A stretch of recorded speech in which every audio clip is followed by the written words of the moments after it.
చింతన్ని పైన చల్లగా ఉందని ఇంత నొప్పైన తెలియలేదని తనని కలుసుకునే వేళలో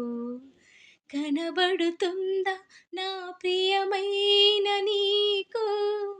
ఆశల రాగం అని అడగాలని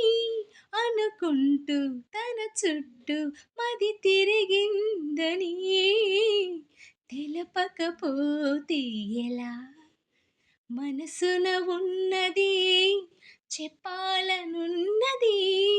మాటలు రావి ఎలా మాటున ఉన్నది ఓ మంచి సంగతి